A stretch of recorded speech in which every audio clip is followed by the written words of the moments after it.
Hello, എന്തൊക്കെയുണ്ട് വിശേഷം? ഇന്ന് നമുക്ക് കുട്ടികൾക്കെല്ലാം ഇഷ്ടപ്പെടുന്ന ഒരു പാസ്ത ഉണ്ടാക്കിയാലോ? കുട്ടികൾക്ക് ഭയങ്കര ഇഷ്ടമായിരിക്കും. അവർ വീണ്ടും വീണ്ടും ഉണ്ടാക്കാനും പറയും. ഓക്കെ, വളരെ ഈസി ആയിട്ട് ഉണ്ടാക്കാൻ പറ്റിയൊരു പാസ്തയാണ്. ഇതിനായിട്ട് നമുക്ക് ഞാനിപ്പോൾ ഇവിടെ 3 കപ്പ് പാസ്ത എടുത്തിട്ടുണ്ട്. അത് നമുക്ക് തിളച്ച വെള്ളത്തിലേക്ക് ഇട്ടിട്ട് വേവിച്ചെടുക്കാം. വെള്ളം ഒന്ന് തിളയ്ക്കുന്ന സമയത്ത് അത് ഒട്ടിപ്പിടിക്കില്ല. അപ്പോൾ നമുക്ക് അതിനകത്തേക്ക് പാസ്ത ഇട്ട് വേവിച്ചെടുക്കാം. അത് വെന്തോന്ന് നോക്കുന്നത് ഇത് നമ്മളൊരു സ്പൂൺ കൊണ്ടൊക്കെ ഇങ്ങനെ കട്ട് ചെയ്ത്, അതായത് ഭയങ്കര വെന്തലിക്കൊന്നും വേണ്ട. ഒരു എന്താ പറയുക, നമുക്ക് കൈകൊണ്ട് സ്പൂൺ കൊണ്ട് ഇങ്ങനെ ഇങ്ങനെ കട്ട് ചെയ്യുന്ന ആ ഒരു പാകം. അപ്പോൾ ഒരു 10-15 മിനിറ്റിനുള്ളിൽ ഇത് വെന്ത് കഴിയും. അപ്പോൾ കുറച്ച് ഉപ്പിട്ടിട്ട് വേവിച്ചാൽ മതി. വെന്ത് കഴിയുമ്പോൾ നമുക്ക് എന്ത് ചെയ്യാം, ഇത് ഒരു സ്ട്രെയിനറിലേക്ക് ഇട്ട് അതിൻ്റെ വെള്ളമൊക്കെ കളയാം. പിന്നെ തണുത്ത വെള്ളത്തിലിടുന്നവരുണ്ട്, അപ്പോൾ ഒന്നുകൂടി ഒന്ന് ഇത് ഉറച്ച് കിട്ടും. പക്ഷേ അത് നന്നായിട്ട് കുക്കായിപ്പോയാൽ നിങ്ങൾക്കൊരു ഐഡിയ ചെയ്യാം. തണുത്ത വെള്ളത്തിൽ കുറച്ച് സമയം ഇട്ട് വെച്ചാൽ മതി. ഇങ്ങനെ വെന്തോ എന്നുള്ളത് ജസ്റ്റ് ഇങ്ങനെ നമുക്ക് ചെക്ക് ചെയ്യാം. അങ്ങനെ 10 മിനിറ്റിനുള്ളിൽ ഇത് വീറ്റ് പാസ്തയാണ്. അപ്പം ഇതിന് ഫിസ്ലി, ഈ ഷേപ്പിന് പറയുന്നത് ഫിസ്ലി പാസ്ത എന്നാണ്. കുട്ടികൾക്ക് എന്തായാലും ഇഷ്ടപ്പെടും. വീറ്റുമാണ്. അപ്പം നമുക്ക് പാസ്ത വേവിച്ച് വെച്ചാൽ പിന്നെ നമുക്കിതിൻ്റെ വെജിറ്റബിൾസ് എല്ലാം കട്ട് ചെയ്യാം. വെജിറ്റബിൾസ് നിങ്ങൾക്ക് ഇഷ്ടമുള്ളതൊക്കെ, കുട്ടികൾക്ക് ഇഷ്ടപ്പെടുന്ന എല്ലാം കട്ട് ചെയ്തിട്ടുള്ളൂ. ഇനി കഴിക്കാത്ത കുട്ടികളും ഇതിൻ്റെ കൂടെ ആകുമ്പോൾ എന്തായാലും കഴിക്കും.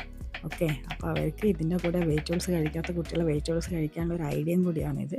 കുറേ വെജിറ്റബിൾസ് എന്തെല്ലാം ഉണ്ടോ അവർ അതെല്ലാം നമുക്ക് ഇതിനകത്ത് ചേർക്കാൻ പറ്റും.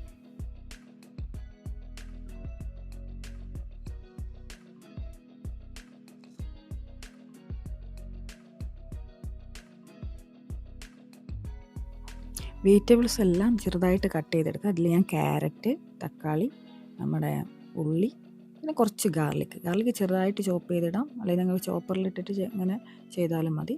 അപ്പം ഞാനിത് ബട്ടറിലാണ് ഉണ്ടാക്കുന്നത്. നമുക്ക് പാൻ അടുപ്പത്ത് വെച്ച് അതിനകത്തേക്ക് 2 ടേബിൾ സ്പൂൺ 3 ടേബിൾ സ്പൂൺ, നിങ്ങൾക്ക് കുറച്ച് ബട്ടർ അധികം ചേർത്താലും കുഴപ്പമൊന്നുമില്ല. 2-3 ടേബിൾ സ്പൂൺ നമുക്ക് ബട്ടർ നന്നായിട്ട് മെൽറ്റായതിന് ശേഷം അതിനകത്തേക്ക് നമുക്ക് കട്ട് ചെയ്ത് വെച്ചിരിക്കുന്ന ഗാർലിക്കാണ് ആദ്യം വഴറ്റിയെടുക്കേണ്ടത്. ഗാർലിക്കിൻ്റെ ഒരു പച്ചമുളകൊക്കെ മാറി വരുന്നൊരു സ്മെല്ല്, നമുക്ക് ഈ ഒരു പാസ്ത അല്ലെങ്കിൽ മാളിലൊക്കെ പോയാൽ അതിൻ്റെ ഒരു സ്മെല്ല് കിട്ടൂലേ, ഈ കടകളുടെ പാസ്ത അല്ലെങ്കിൽ പിസ്സയുടെ അവിടെയൊക്കെ ചെന്ന് കഴിഞ്ഞാൽ ഒരു ഗാർലിക് സ്മെല്ല് കിട്ടും. ആ ഒരു സ്മെല്ല് നമുക്ക് ഫീൽ ചെയ്യും ഈ സമയത്ത് ബട്ടറിൽ ഗാർലിക് വഴറ്റുമ്പോൾ. നല്ലൊരു സ്മെല്ല് വരും. അതിന് ശേഷം ബാക്കിയുള്ള വെജിറ്റബിൾസ് എല്ലാം ചെറുതായിട്ട് വഴറ്റും. നന്നായിട്ട് വഴറ്റുന്നുള്ള ജസ്റ്റ് ഒരു ഹാഫ് കുക്ക് അത് മതി. ജസ്റ്റ് വഴറ്റിയെടുക്കാം. എല്ലാം നന്നായിട്ട് നമുക്ക് വഴറ്റിയെടുക്കാം.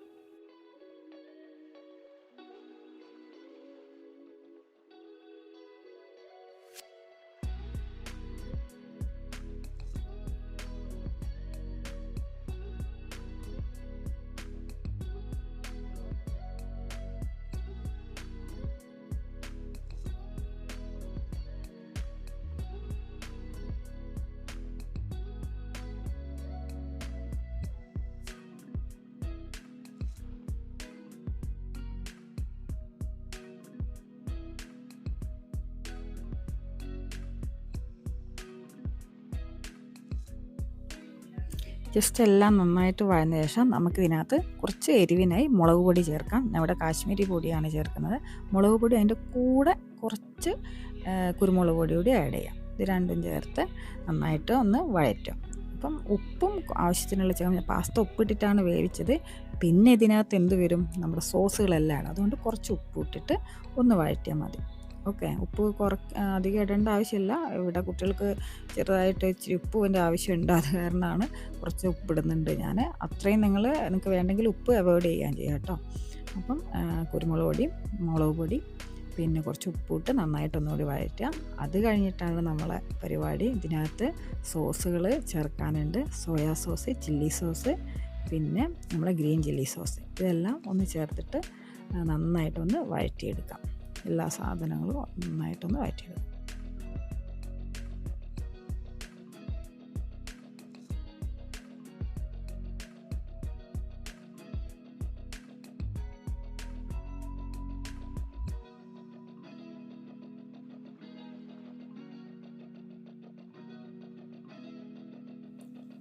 ഇതെല്ലാം ഒന്ന് വഴന്ന് വരുമ്പോൾ നമുക്ക് അതിനകത്ത് കുറച്ച് പാസ്ത വേവിച്ച വെള്ളം തന്നെ ഞാൻ എടുത്ത് വെച്ചിട്ടുണ്ട്. ആ വെള്ളം ഒന്ന് ഇത് എന്തിനാണ് ഞാൻ ഇങ്ങനെ ചേർത്തതെന്ന് വെച്ചാൽ ചിലപ്പം പാസ്ത നമുക്കൊന്ന് ഡ്രൈ ആവും. അതുകൊണ്ട് കുറച്ചൊരു വെള്ളം ചേർത്ത് കൊടുത്താൽ നമുക്കതൊരു ഒരു സ്മൂത്തായൊരു കൺസിസ്റ്റൻസി കിട്ടും. അതിന് വേണ്ടിയിട്ടാണ്. എന്നിട്ട് നമുക്ക് soya sauce, chilli sauce, green chilli sauce add ചെയ്യാം. സോയാ സോസ് ഒരു ടേബിൾ സ്പൂണിൽ എടുക്കാം.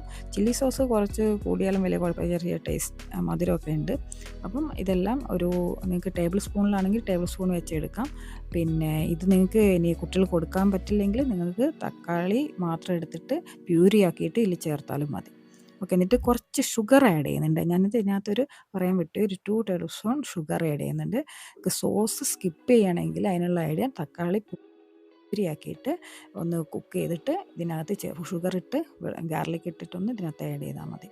പിന്നെ സോസ് ചേർത്താലാണ് ഇതിൻ്റെ ഒരു പെർഫെക്റ്റ് ടേസ്റ്റ് കിട്ടുന്നത്. അപ്പോൾ നമ്മളെ സോസ് എല്ലാം ചേർത്ത മിക്സിലേക്ക് നമ്മുടെ വേവിച്ച് വെച്ച പാസ്ത ഇട്ട് നന്നായിട്ട് ഇളക്കി ഒന്ന് എടുക്കുക. ഫോർക്ക് വെച്ചോ അങ്ങനെ ഇളക്കിയാൽ മതി, അല്ലെങ്കിൽ പാൻ എടുത്ത് ഇങ്ങനെ ഇളക്കി യോജിപ്പിച്ചാൽ മതി. ഇത് നിങ്ങൾക്ക് ലഞ്ചായിട്ടോ ബ്രേക്ക്ഫാസ്റ്റായിട്ടോ ഡിന്നറായിട്ടോ എങ്ങനെ വേണമെങ്കിലും കുട്ടികൾക്കും ഒക്കെ കൊടുക്കാവുന്നതാണ്. കുട്ടികൾ ലഞ്ച് ബോക്സിൽ കൊടുത്താൽ ഭയങ്കര ഇഷ്ടമായിരിക്കും, ഫ്രണ്ട്സും പറയും കൊണ്ടുവരാനായിട്ട്. അപ്പം എല്ലാവരും ഒന്ന് ട്രൈ ചെയ്ത് വെക്കുക. ഇഷ്ടപ്പെട്ടാൽ like and subscribe please. Okay, അപ്പോൾ അടുത്ത വീഡിയോ ആയിട്ട് വീണ്ടും കാണാം. Thank you.